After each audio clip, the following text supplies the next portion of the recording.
तो क्या इसको आवश्यक रूप से चुनाव से जोड़कर देखना चाहिए? और क्या एनफोर्समेंट डायरेक्टरेट की ऐसी छवि हो गई कि अगर वो कहीं ईमानदारी के साथ, कहीं मजबूती के साथ वाकई में अगर वो छापे डाल रहे हो जहां पूरी तरीके से इस पर सवाल नहीं खड़े होने चाहिए, वहां भी लोग संशय की दृष्टि से देखने लगे हैं? पहले तो मैं ये कहूंगा कि जहां जहां छापे पड़ रहे हैं, प्रथम दृष्टि में कुछ भ्रष्टाचार के आरोप हैं जिसके कारण ये छापे पड़ रहे हैं। अब ये सही है कि ये 2024 के चुनाव के चलते हो रहे हैं।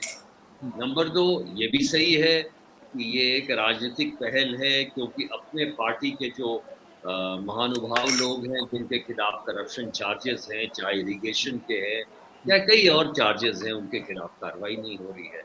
लेकिन ये बात तो सही है, मैं भ्रष्टाचार के खिलाफ कोई भी कार्रवाई होती है तो उसका पूर्ण रूप से स्वागत करता हूँ। और अब चूंकि ऐसी नियति हो गई है कि जो रूलिंग पार्टी में है उन्हीं के अंदर ये संस्थाएं चलती हैं, तो ऑपोजिशन के खिलाफ कार्रवाई होगी। सीबीआई के बारे में वैसे भी पहले भी सुप्रीम कोर्ट ने कहा था कि ये केज पैरेट है। तो ये जो समस्या है हमारे राजनीति की, तो और जो भी राजनीति में जो इफेक्टिव रिजीम है वो अपने साथ अपने इन संस्थाओं को इसी तरह चलाते रहेगी। तो मेरा कहना ये है कि हम तो अभी नहीं कह सकते हैं क्या ये छापे गलत हैं या नहीं, बट ये ज़रूर कह सकते हैं प्रथम दृष्टया जो आरोप है वो सही है, क्योंकि गिरफ्तारी के बाद भी कोर्ट ने उन्हें जमानत पे नहीं छोड़ा है। तो इसलिए आपकी जो बात है वो मैं कहना बिल्कुल सही है कि 2024 को ध्यान में रखते हुए किया गया है, राजनीतिक पहल ज़रूर है, लेकिन क्या आरोप असत्य है? हम में से कोई भी क्या ये कह सकता है कि आरोप सत्य है या असत्य है? ये अभी संभव नहीं है। इसलिए मैं कहूँगा कि जो कार्रवाई हुई है उसे हमें उस दृष्टि से। पर आजाद साहब, एक सवाल यहाँ पर और भी है कि जब ऑफिसर्स होते हैं या फिर एजेंसीज होती हैं, सरकार होती है, उनसे उम्मीद की जाती है कि आप न्यूट्रल रहेंगे, आप सत्ता पक्ष विपक्ष के बीच में फर्क नहीं करेंगे। लेकिन अगर एजेंसीज के ऊपर यह सवाल खड़ा हो जाए कि आप जानबूझकर उन्हीं लोगों के छापे मारते हैं जो विपक्ष में है, उनको ही, भले ही उन्होंने भ्रष्टाचार किया है नहीं किया है वो तो 8-10 साल के बाद तय होगा कि दरअसल कन्विक्शन होता है नहीं, लेकिन इस बीच एक छवि जरूर बन जाती है उनकी। तो अगर क्यों ना कहा जाए कि पॉलिटिकल इंपोर्ट होता है, पॉलिटिकल मोटिव होता है, और अगर ऐसा है तो फिर क्यों ना कहा जाए कि अब राजनीतिक लाभ एक राजनीतिक पार्टी को कराने के लिए आप ऐसा कर रहे हैं, और इस पर ऑब्जेक्शन होना चाहिए, इस पर आपत्ति होनी चाहिए। नहीं, ये बात मैं मानता हूं, और जैसा कि मैंने पहले कहा, क्योंकि ये संस्थाओं में एक इस तरह का ऐसा एक पूरा खाका बना हुआ है कि ये सर्विंग एडमिनिस्ट्रेशन के अंडर ही बराबर काम करती है। बल्कि मैं तो ये कहूँगा, आपने ये देखा होगा कि अभी मेघालय हाई कोर्ट ने चीफ सेक्रेटरी को बुलाकर डांटा है, डीजी को बुलाकर डांटा है और कहा है कि आपके यहाँ जो कोल कार्टेल्स चल रहे हैं, जो कोल माफिया की कार्रवाई चल रही है, उसके खिलाफ क्यों नहीं कार्रवाई करते। और उन्होंने ये भी कहा कि हम सीबीआई को इसमें इन्वॉल्व करेंगे।